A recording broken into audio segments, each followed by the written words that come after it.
ఇప్పుడు మీ ఎంటర్ కెరీర్లో మీరు వేసినట్లు మోస్ట్ ఎక్స్పెన్సివ్ సెట్ అది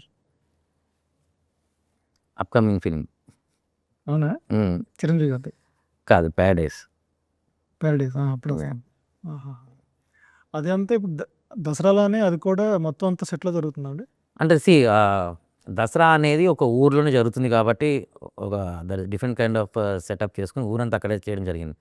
బికాజ్ అక్కడ క్లైమాటిక్ కండిషన్స్ని కంట్రోల్ చేయాల్సిన సిచ్యువేషన్ ఉంది. సింగరేణి అట్లాంటి ఏరియాలో హెవీ సన్ ఉంటుంది. సో ఆల్వేస్ అక్కడ ఏ షూట్ చేసినా ఫుల్ హై హీట్లో ఉన్న ఏరియా లాగా షూట్ చేయాల్సిన సిచ్యువేషన్. బొగ్గు ఎక్కడ పడితే అక్కడ ఉంది. సో అంతా కంట్రోల్ చేయాల్సిన సిచ్యువేషన్ కాబట్టి దాన్ని సెట్ చేసాం.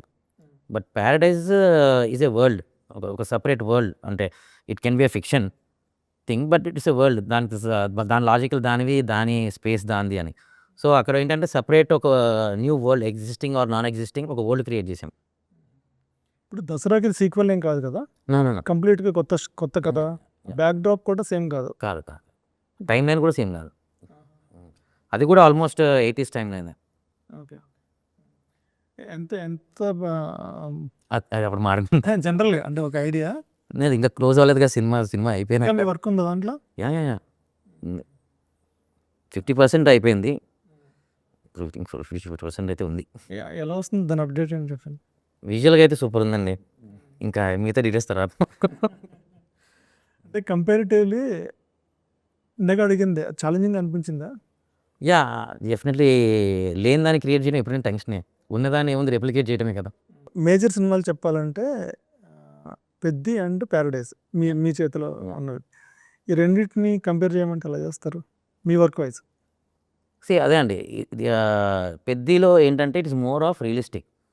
అంటే you will feel like you are travelling in the timeline. ఆ టైంలో ఒక పర్సన్ యొక్క లైఫ్ స్టోరీ చూసినట్టు ఉంటుంది.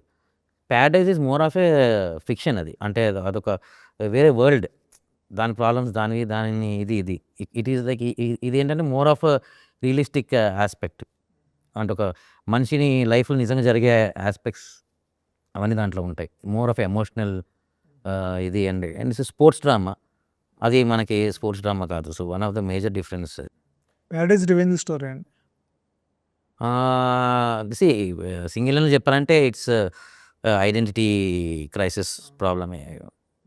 అంటే వరల్డ్ అంతా కొంచెం కేజీఎఫ్ లాంటి వేరే ప్రపంచం. కేజీఎఫ్ అని కాదు, అంటే బేసికలీ ఆ సినిమాలో ఏంటంటే మోర్ ఆఫ్ ఒక స్లమ్ ఏరియా ఒకటి ఉంటుంది. ఆ స్లమ్ ఏరియాలో సినిమా జరుగుతూ ఉంటుంది. సో కేజీఎఫ్ అనే అట్లా టెంప్లెట్ కాదు కానీ, but it's their own world. అదొక స్లమ్లో జరిగే ఒక సినారియోస్, అక్కడ ఉండే సెటప్స్ అవన్నీ అలా ఉంటాయి. Okay, thank you so much అండి. ఈ రెండు సక్సెస్ అవ్వాలని. Thank you so much. Thank you so much.